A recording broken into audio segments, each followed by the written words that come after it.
Hello everyone, welcome to Vision Study Hub. और आज हम डिस्कस करेंगे सीक्वेंस एंड सीरीज़ में एक्सरसाइज 9.3 के बारे में। तो 9.3 में बेसिकली हमको कॉन्सेप्ट जो एक्सप्लेन किया था मैंने 9.3 से पहले, वो था जीपी यानी कि ज्योमेट्रिक प्रोग्रेशन। तो ज्योमेट्रिक प्रोग्रेशन का nth टर्म हम लोगों ने वहाँ डिस्कस किया था, सम डिस्कस किया था कि nth टर्म्स का सम कैसे फाइंड किया जाता है, और ज्योमेट्रिक मीन कैसे फाइंड किया जाता है। उसके अकॉर्डिंग ज्योमेट्रिक मीन में दो फॉर्मूले जो आते हैं कि इंसर्ट करने वाला कि कैसे नंबर्स पुट करें ज्योमेट्रिक प्रोग्रेशन के अकॉर्डिंग, ज्योमेट्रिक प्रोग्रेशन के टू टर्म्स के अंदर कैसे और नंबर्स को पुट किया जाएगा, कैसे इंसर्ट किया जाएगा, वो फॉर्मूले हम लोगों ने वहाँ पे डिस्कस किए थे। तो उन्हीं फार्मूलों के बेसिस पे यहाँ पे इस एक्सरसाइज में सभी क्वेश्चन दिए गए और उन्हीं को हमें सॉल्व करना है। तो सॉल्व करते हैं। पहला नंबर क्वेश्चन दिया हुआ है कि एक जीपी है 5.2, 5.4, 5.8 ये दिया हुआ है। क्वेश्चन ये है कि 20 टर्म फाइंड करना है और nth टर्म फाइंड करना है। तो आपको इससे पहले, इसको स्टडी करने से पहले वो पिछला वाला वीडियो जो कॉन्सेप्ट जिसमें मैंने एक्सप्लेन किया था वो आपको देखना होगा, ताकि यहाँ पे जो सॉल्यूशन उसके बताया जाए वो सभी सॉल्यूशन आपको समझ में आए, हेड टू हेड वो सारी बातें आपको समझ में आए। तो 20 टर्म फाइंड करने से पहले हमको फाइंड करना होगा nth टर्म, क्योंकि अगर हम लोगों ने nth टर्म फाइंड कर लिया तो सीधे सीधे हम n के प्लेस पर 20 पुट करके nth टर्म में हम 20 टर्म की वैल्यू को फाइंड कर सकते हैं। तो nth टर्म हम लोग फाइंड करते हैं। nth टर्म फाइंड करने से पहले एक चीज़ और, यहाँ जो जीपी दिया है इस जीपी से इसका फर्स्ट टर्म और इसका कॉमन रेशियो वो फाइंड कर लेते हैं। तो फर्स्ट टर्म इसका हो जाएगा यानी कि a इक्वल क्या दिया है 5.2 और कॉमन रेशियो यानी कि स्मॉल r इक्वल a2/a1। तो a2 की वैल्यू 5.4, a1 रखेंगे 5.2, तो इंटरचेंज होने के बाद 2/5 हो जाएगा। कैंसिल 1 2, कितना मिला हमें 1/2। अब इसके अकॉर्डिंग nth टर्म वाले कंडीशन में आते हैं कि nth टर्म की वैल्यू क्या होगी। तो nth टर्म ऑफ जीपी यानी कि an इक्वल होता है ARn-1। तो a की वैल्यू 5.2, r की वैल्यू 1/2 पावर n-1। तो इसे कैलकुलेट करेंगे तो हो जाएगा आपका 5.2 और ये आपका 1/2 पावर n-1। तो मल्टीप्लाई कर देंगे तो ये हो जाएगा 5 2 का पावर 1 है, तो मल्टीप्लाई होगा तो ये ऐड होगा 2 का पावर, तो 2 का पावर n-1 + 1, तो -1 + 1 से कैंसिल, तो ये मिला आपको 5/2 का पावर n। यही आपका nth टर्म है, राइट। nth टर्म आपको मिल गया। और जब nth टर्म आपको मिल गया तो 20 टर्म आप बहुत ही इजीली फाइंड कर सकते हैं। तो 20th टर्म ऑफ जीपी यानी कि A20। तो n के प्लेस पर जब 20 पुट कर रहे हैं तो यहाँ भी n के प्लेस पर हमको 20 पुट करना होगा, तो ये हो जाएगा 5/2 का पावर 20। यही आपका आंसर है, 5.2 का पावर 20 टर्म है जीपी का। इस जीपी का ये जो जीपी दिया गया यहाँ पे 5.2, 5.4, 5.8 और पता नहीं कहाँ तक जाएगा, ये एक इनफाइनाइट प्रोग्रेशन है, ठीक है, इनफाइनाइट जीपी है। इसका लास्ट टर्म नहीं दिया गया है, तो कहाँ तक जाएगा ये हम नहीं कह सकते, इसके बारे में कोई कमिटमेंट नहीं। तो कमिटमेंट सिर्फ 20 टर्म के बारे में, nth टर्म के बारे में जो हमने यहाँ पर फाइंड करके आपको शो कर दिया है। So students pause the video, note it down करते हैं क्वेश्चन नंबर 2 को। क्वेश्चन नंबर 2 में दिया हुआ है कि 8 टर्म ऑफ जीपी यानी कि A8 इक्वल 192 और कॉमन रेशियो r की वैल्यू दी गई है 2, और फाइंड करने के लिए कहा जा रहा है कि 12 टर्म फाइंड कीजिए जीपी का।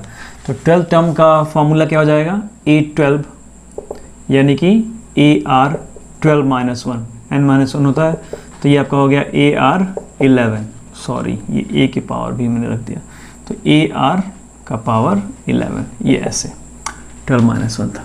तो हमें r तो पता है, r की वैल्यू मालूम है, वो हम यहाँ पे पुट कर लेंगे। a हमें नहीं मालूम है। अब a कैसे फाइंड करेंगे, a फाइंड करने के लिए क्लू यहाँ पे दिया हुआ है कि 8 टर्म यानी कि A8 इक्वल 192 है, ठीक है। 2 क्वेश्चन के अकॉर्डिंग है। अब यहाँ से 2 फार्मूला हो जाएगा। A8 की वैल्यू AR8 - 1 इक्वल 192 यानी कि AR पावर 7 इक्वल 192, और फिर R की वैल्यू पुट करेंगे 2 का पावर 7 इक्वल 192, तो 2 का पावर 7 करेंगे तो 2 टू जा 4, 2 जा 8, 2 जा 16, 2 जा 32, 2 जा 56 और 56 2 जा 128। तो ये हो गया a इंटू 128 इक्वल 192। तो a की वैल्यू 192/128। तो ये हो जाएगा आपका 3/2। 56 3 जा 56 2 जा नहीं,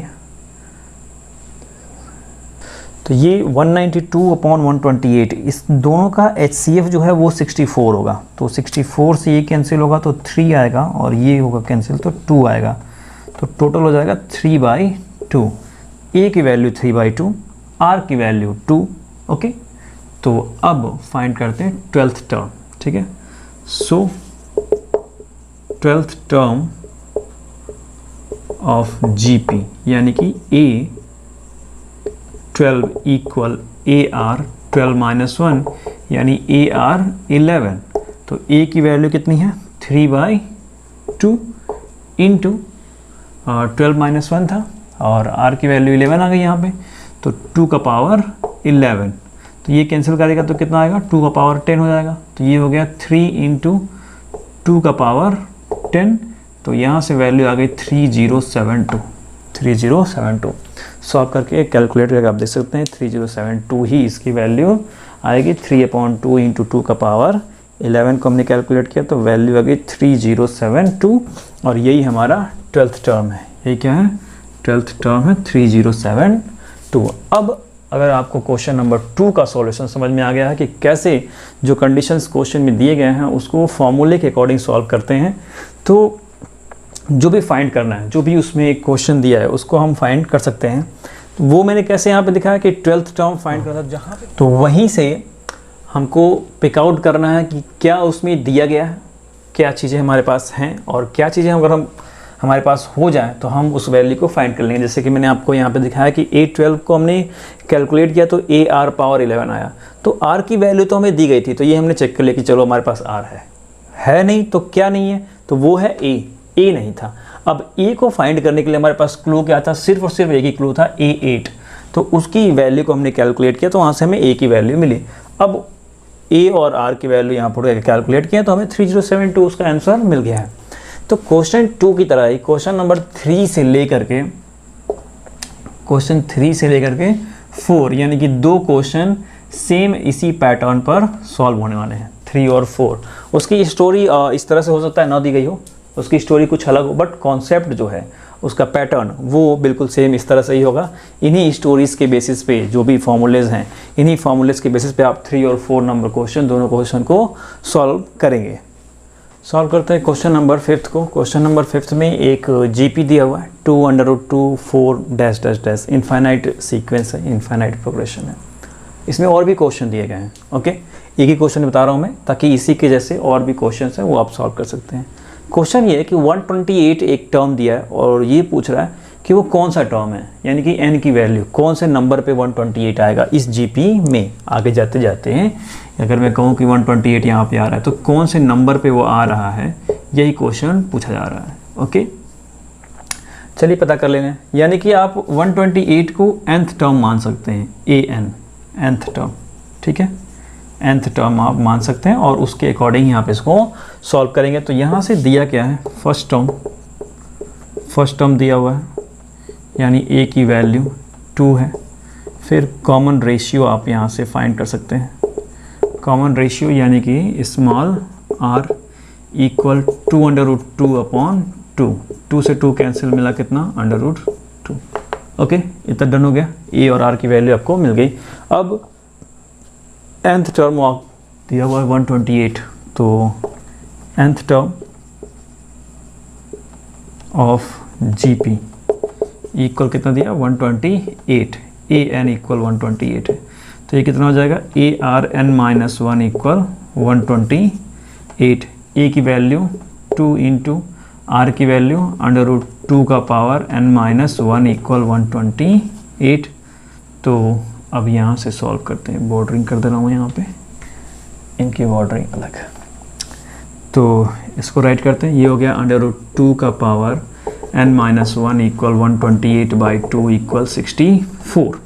ये 2 जाएगा तो डिवाइड करेगा तो 64 आ गया। अब आपके पास ये है √2, तो ये √2 का पावर 1/2 है, तो 1/2 ऊपर जाएगा तो मल्टीप्लाई करेगा तो 2 का पावर हो जाएगा n-1/2 इक्वल 64। आप ऐसे कर सकते हैं कि √x इक्वल x का पावर 1/2 होता है, तो 1/2 इससे मल्टीप्लाई करेगा एक्सपोनेंट के फॉर्मूले के अकॉर्डिंग, तो n-1/2 इक्वल 64 हो जाएगा। अब ये कंडीशन कुछ इस तरह से फंस गई है कि एक्सपोनेंट के फॉर्मूले के अकॉर्डिंग आप इसको नहीं सॉल्व कर पाएंगे, तो एक्सपोनेंट से थोड़ा सा आगे चलते हैं, ठीक है। या आप चाहें तो इसको एक्सपोनेंट के फॉर्मूले के अकॉर्डिंग भी कर सकते हैं, ऐसा नहीं है, या आप चाहें तो इसको लॉग लेकर के भी कर सकते हैं, ठीक है, लॉग लेकर के भी कर सकते हैं। तो 2 का पावर कितना होता है 64, ये हमें चेक करना है। तो 2 का पावर 64 होगा, ठीक है। ये हो गया 2 का पावर n-1/2 इक्वल 2 का पावर 6। तो 2 कंपेरिजन करेंगे तो n-1/2 इक्वल 6, यानी n-1 इक्वल 12, यानी कि n इक्वल 13। ये 2 मल्टीप्लाई करेंगे 6 में तो 12 आ जाएगा, 1 जाएगा तो ऐड होगा तो n इक्वल 13, यानी 13th टर्म जो है वो आपका 128 है। इसका मतलब ये कि A13 इक्वल 128 आएगा। 13वें नंबर पे 128 आना है इस GP में, जो कि 2√2 और 4 और आगे 2 इनके साथ करके दिया हुआ है, 2√2 और 4 इनके साथ आगे बढ़ के दिया हुआ है। तो A13 जो है 128 आएगा। और इसी की तरह से क्वेश्चन 5 का और भी 2 क्वेश्चन है, फिर क्वेश्चन नंबर 6 भी सेम इसी पैटर्न पर सॉल्व होगा, क्वेश्चन नंबर 6, ठीक है। तो आपको ये बात समझ में आ गई, तो आप क्वेश्चन नंबर 6 भी बहुत ही ईजिली तरीके से सॉल्व 7 में दिया हुआ है कि GP दिया गया है 0.15, फिर कॉमा 0.015, फिर 0.0015 और 20th टर्म्स तक इसका सम जो है हमको फाइंड करना है 20 टर्म तक, ठीक। यानी कि 20 टर्म क्या हो गया, n की वैल्यू, करेक्ट। अब इस GP से A फाइंड कर लेते हैं, A इक्वल 0.15 और कॉमन रेशियो यानी कि स्मॉल r इक्वल A2/A1, तो वो हो गया 0.015/0.15। तो इस चीज़ को कैंसिल करेंगे तो 10 आएगा, तो 1/10 और 10 से 1 को कैंसिल करेंगे तो 0.1। अब ये 0.1 क्या है, 1 से लेस देन है, 1 से क्या है, लेस देन है। तो सम का formula, sum of n terms of GP, यानी कि Sn इक्वल हो जाएगा A 1 - r power n upon 1 - r। अब यहाँ पे 1 - r यूज होगा क्योंकि ये 1 से लेस देन है, r की वैल्यू 1 से लेस देन। अगर 1 से ग्रेटर देन होता तो r का पावर n इधर होता, r का पावर n क्या होता, पॉजिटिव होता है, बट यहाँ पे क्या है, वो लेस देन है तो निगेटिव है।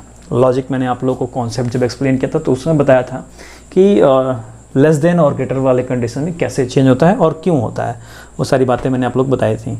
चेंजिंग इसीलिए क्योंकि यहाँ से 1 माइनस है, तो ये 1 लेस देन आ रहा है, तो इसलिए मैं इस फार्मूले को यूज़ करूँगा। अगर 1 ग्रेटर देन आएगा तो वो पॉजिटिव कंडीशन जाएगा, तो r पावर n भी क्या होना है, पॉजिटिव होना है, क्योंकि r की वैल्यू 1 से ग्रेटर आ रही है। तो अभी फिलहाल इस कंडीशन में है, तो Sn फाइंड करते हैं। Sn इक्वल A की वैल्यू 0.15 इंटू ये 1 माइनस r की वैल्यू 0.1 पावर कितने टर्म तक फाइंड करना है, 20 टर्म तक। तो ये S20 यहाँ भी 20 अपॉन नीचे 1 माइनस 0.1, तो ये कुछ इस तरह से हो गया 0.15 इंटू 1 माइनस 0.1 का पावर 20 अपॉन 0.9, तो इससे कैंसिल होगा तो 1 और ये 6, तो ये टोटल हो गया 1/6 और ये ब्रैकेट में 1 माइनस 0.1 का पावर 20। इतना ही आंसर, यही क्या है, सम है। अब उसको वहाँ से कैलकुलेट नहीं करना, उतना ही आप रहने दें तो भी आपको फुल मार्क्स मिलेंगे।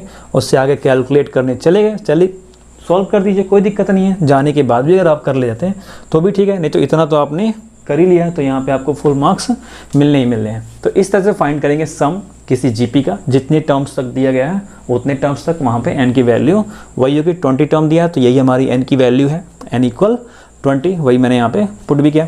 अब अगर आपको 7 नंबर समझ में आ गया तो इसी की तरह से क्वेश्चन नंबर 8 से लेकर के 10 तक के सभी क्वेश्चन सेम इसी पैटर्न पर सॉल्व होने हैं, बिल्कुल इसी फॉर्मूले पर, इसी पैटर्न पर आपको उनको सॉल्व करना होगा। So students pause the video and note it down. Solve करते हैं क्वेश्चन नंबर 11 को। 11 बहुत ही इंपॉर्टेंट क्वेश्चन है। इंपॉर्टेंट इसलिए कि इस तरह का तो ये एक ही क्वेश्चन मिलेगा, बट इसका जो कॉन्सेप्ट है और इसका जो पैटर्न है, इसकी तरह से और भी बहुत सारे क्वेश्चन इसके बाद सॉल्व हो जाएंगे। तो इसलिए ये बहुत ही इंपॉर्टेंट क्वेश्चन है। सम वाले कॉन्सेप्ट पे है ये, ठीक है। सम का ये सिंबल है सिग्मा। अब इसमें स्टोरी ये दी गई है कि के की वैल्यू 1 से लेकर के 11 तक यहाँ पे पुट करनी है, ठीक है। के की वैल्यू 1 से लेकर के 11 तक, यानी कि 3 का पावर के है तो उस पर, और 2 के साथ तो 11 ही डायरेक्टली पुट होगा। तो सिग्मा करते हैं तो इसका मतलब ये हो जाएगा इवैल्यूएशन के अकॉर्डिंग कि सिग्मा के इक्वल 1, ये 11, तो ये हो जाएगा 2 × 11 प्लस यहाँ पे सिग्मा के इक्वल 1, 11 और ये 3 का पावर के। ओके, तो यहाँ पे के की वैल्यू जो है 1 से लेकर के 11 तक हमको पुट करनी हो गई, यानी कि ये कितना हो गया 11 2 जा 22 प्लस ये जो होगा कुछ इस तरह से हो जाएगा 3 का पावर 1 प्लस 3 का पावर 2 प्लस 3 का power 3 plus dash dash dash 3 का पावर 11, और इनका हम लोगों को सम फाइंड करना होगा, ठीक है। सम जो है वो फाइंड करना होगा। तो अब उसके लिए जो जीपी का जो हम लोगों ने सम का n टर्म्स फाइंड किया था, n टर्म का सम, उसी कॉन्सेप्ट पे इसको सॉल्व करेंगे, क्योंकि ये सम ही हो रहा है, जीपी ही है ये, कि 3 का पावर 1 है, फिर 3 से मल्टीप्लाई हो रहा है, फिर 3 से मल्टीप्लाई हो रहा है, और 3 से ही मल्टीप्लाई ये होते जा रहा है। तो इसके अकॉर्डिंग यहाँ से हमको a की वैल्यू 3 मिलेगी और कॉमन रेशियो यानी r की वैल्यू भी 3 ही मिलेगी।